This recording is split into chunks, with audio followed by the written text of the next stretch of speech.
Bom dia, moçada! Aqui quem vos fala é o professor Eugênio Bastos, canal Geugênio, a serviço dos alunos que gostam de estudar e passar em concursos.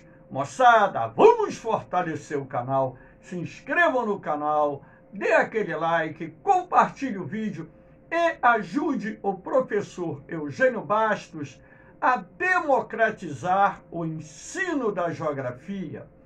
Moçada, no nosso encontro de hoje, iremos falar sobre o projeto de integração ou transposição das águas do Rio São Francisco, considerado o maior projeto do gênero até então executado no Brasil. Espero que vocês gostem do nosso encontro e que, qualquer dúvida, deixem seus comentários, que eu terei o máximo prazer de explicar, tirar suas dúvidas. Valeu, moçada? Vamos lá? Aqui nós temos um mapa de parte da região Nordeste. Em azul, nós temos aqui a calha do Rio São Francisco, inclusive onde pode-se observar o lago da barragem de Itaparica, localizada na divisa da Bahia com o Pernambuco, e aqui mais à esquerda, no fundo, a barragem de Sobradinho. Essas duas linhas vermelhas representam os dois eixos do projeto de transposição ou integração das águas do Rio São Francisco. O projeto de transposição das águas do Rio São Francisco era uma ideia antiga, que vem da época do Império. Todavia, naquela época, não haviam recursos técnicos e nem financeiros para que o Império pudesse realizar uma obra de grande magnitude. Por que isso, moçada? Porque uma coisa é você abrir um canal numa área de terreno plano, de um planalto, de uma planície, bem plano, com o mínimo de desnível do terreno. A outra coisa é você construir um canal numa área onde você tem um terreno desnivelado. Quando eu falo desnivelado em função de vários e vários metros, dezenas de metros, o que tornaria uma obra naquela época desse gênero um tanto quanto complicada e de difícil, se não dizer impossível, desenvolvimento. Então, na época do Itamar Franco, década de 1990, e posteriormente no governo do presidente Fernando Henrique Cardoso, essa ideia de se realizar a obra de transposição das águas do Rio São Francisco volta à tona. Porém, foi no governo do presidente Lula que esse projeto saiu do papel. Sendo assim, após o governo ter feito uma licitação que envolveu grandes empreiteiras existentes no país, em 2007 tivemos o início das obras dos eixos norte e leste do projeto de transposição das águas do Rio São Francisco, que posteriormente passou a se chamar Projeto de Integração das Águas do Rio São Francisco. Esse projeto, como eu disse, é o maior até então realizado dentro desse gênero, ou seja, uma obra de engenharia hídrica tão complexa e também muito cara, que está sendo concluída somente agora.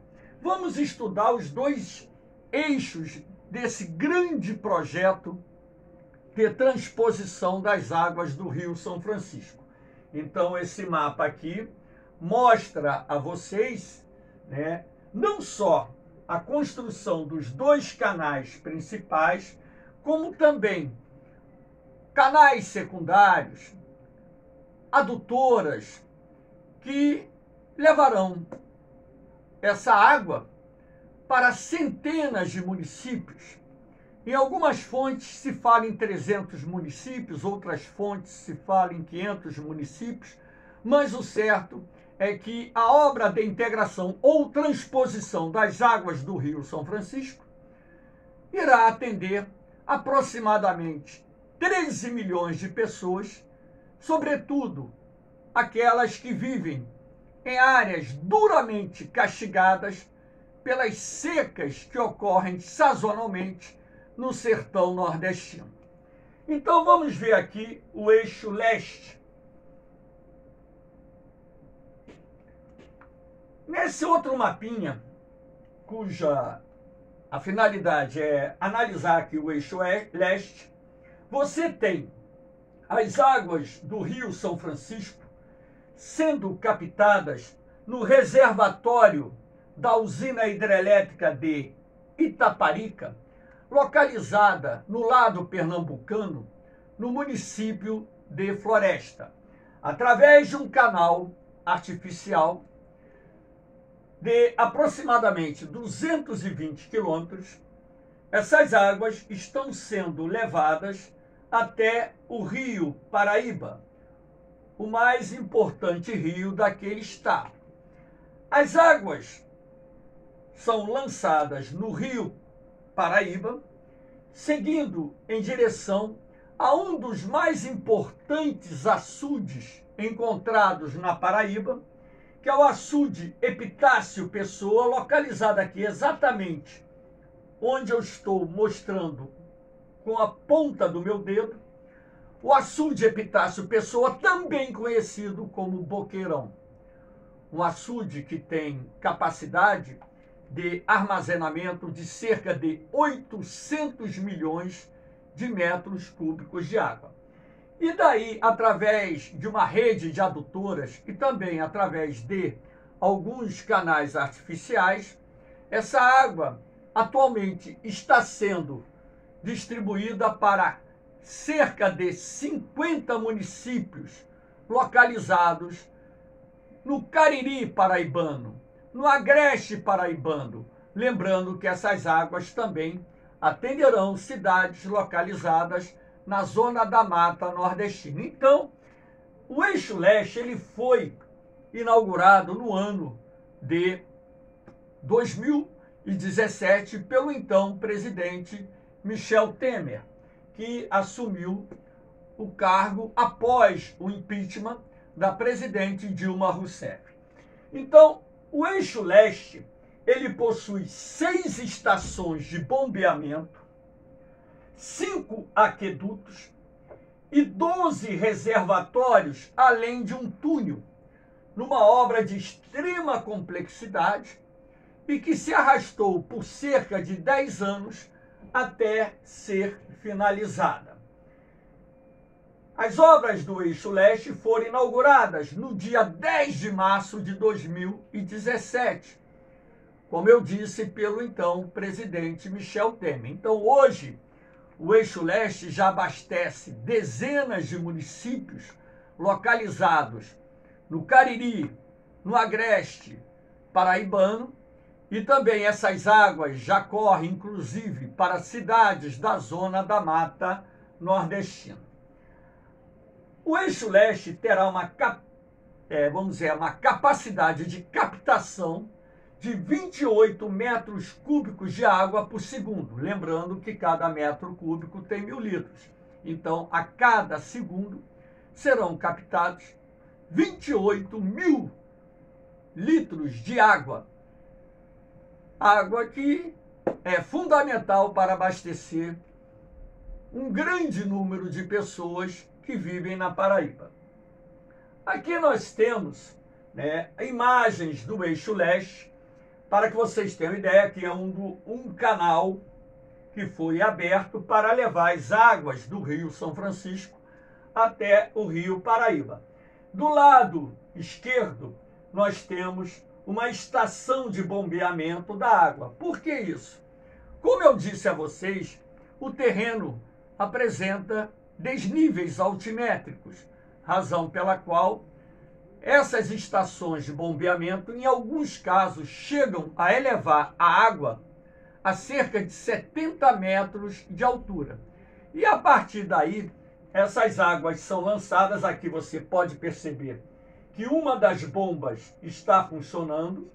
Essas águas são lançadas no canal artificial que vai levar essa água a um outro reservatório, e esta água vai correr através da gravidade, ou seja, naturalmente.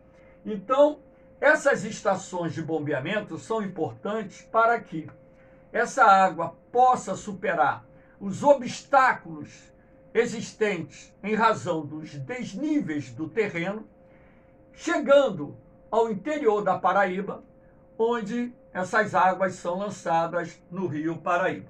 Então aqui nós temos a imagem de uma das estações de bombeamento e o canal que está levando as águas do São Francisco para o Rio Paraíba, que é o principal rio localizado no estado da Paraíba.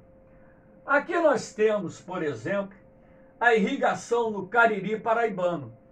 O governo da Paraíba já autorizou a utilização da água do canal de transposição do Rio São Francisco, ou seja, as águas do São Francisco, para irrigar pequenas propriedades e, dessa forma, estimulando a chamada agricultura familiar, que você observa que as pessoas estão cultivando, né, hortaliças numa área que está sendo irrigada pelo sistema de gotejamento. Lembrando que existe um limite que cada produtor rural pode captar para irrigar sua lavoura.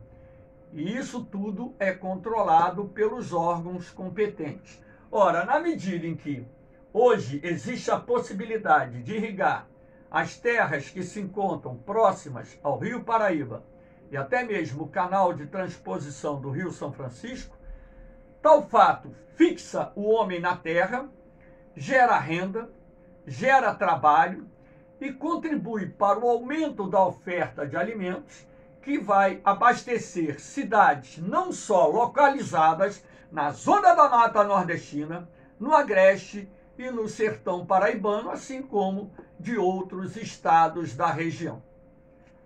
Aqui nós temos o Eixo Norte. O Eixo Norte, as águas são captadas no Rio São Francisco através de um canal artificial no município de Cabrobó, localizado em Pernambuco.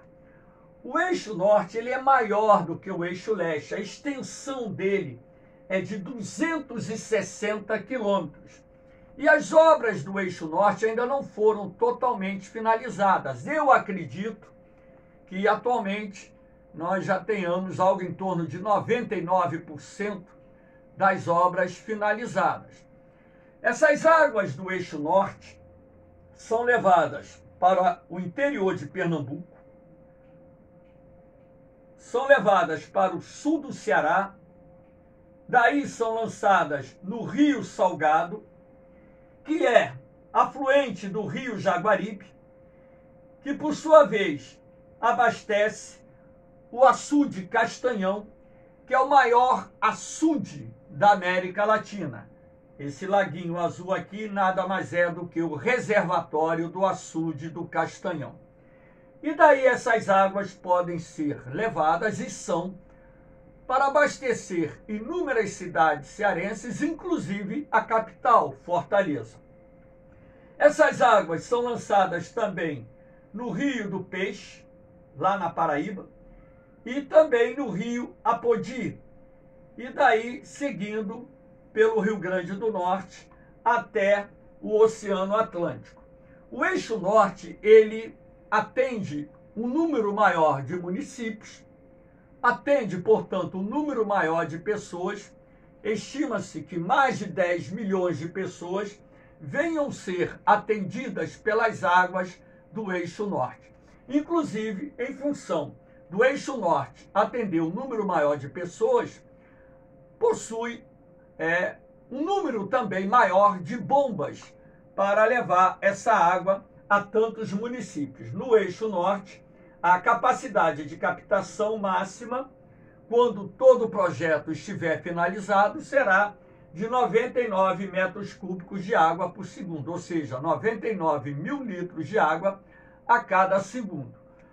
E sendo assim, as obras do Eixo Norte, né, estão também quase finalizadas, como eu disse, devendo ser totalmente inaugurada nos próximos meses, pelo presidente em exercício. Aqui nós temos, né, a imagem do reservatório de Salgueiro, que é um dos reservatórios do Eixo Norte. Então, na verdade, o Eixo Norte possui 3 sistemas de bombeamento de água, assim como no Eixo Leste é preciso bombear água para que esta chegue até o Ceará, até o Rio Grande do Norte, até a Paraíba. Tem 15 reservatórios, uns podemos assim considerar de grande porte, outros de médio, pequeno porte. E essa imagem aqui do reservatório de Salgueiro, aqui tem um sistema de bombeamento onde é possível perceber a água, através desse espumeiro, sendo lançada no canal que abastece o reservatório de Salgueiro. Além disso, nós temos 8 aquedutos e 3 túneis que foram necessários à construção para que as águas chegassem, inclusive, ao estado do Ceará.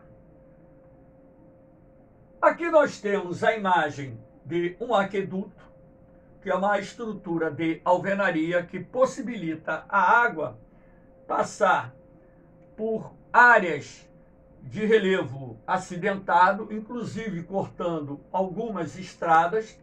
Então, esses aquedutos fazem parte de todo esse sistema integrado do projeto do Rio São Francisco, de transposição do Rio São Francisco.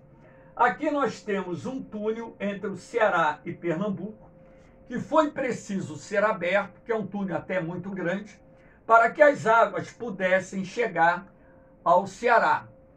Então, uma obra de extrema complexidade que está orçada hoje em mais de 10 bilhões de dólares, e que ainda não foi totalmente finalizada, até mesmo porque, como eu disse, é uma obra de extrema complexidade. Eu não estou mostrando aqui as estações de bombeamento e nem o canal, porque é muito semelhante às estações de bombeamento e os canais do Eixo Leste. Então, não há necessidade de mostrar a vocês as imagens. Aqui nós temos, né, o cinturão das águas do Ceará. Por que eu estou mostrando o cinturão das águas do Ceará? Porque as águas do São Francisco, a partir da barragem de Jati, localizada no Ceará, essas águas correm para o rio Salgado, que é afluente do rio Jaguaribe. Mas essas águas não correrão somente através do rio Salgado. Inclusive, no ano passado, essas águas, final do ano passado, foram liberadas para o rio Salgado. Atualmente, o envio de água está paralisado na barragem de Jati para o rio Salgado. Só está sendo liberado através da vertente da barragem de Jati para os estados da Paraíba e Rio Grande do Norte. Então, aqui nós temos todo um sistema de obras com cerca de 1.200 quilômetros de extensão, que conta com verbas estaduais, ou seja, do governo do Ceará, e também verbas federais, que é o projeto de construção do Cinturão das Águas do Ceará, que irá promover uma segurança hídrica a um grande número de municípios cearenses, sobretudo aqueles localizados nas áreas mais castigadas pela seca naquele estado. Então, o Cinturão das Águas está com as suas obras muito avançadas e, podemos assim dizer, é uma parte complementar do projeto de integração do Rio São Francisco. Professor, esse projeto ele gerou algum tipo de polêmica? Claro, houve críticas, sim.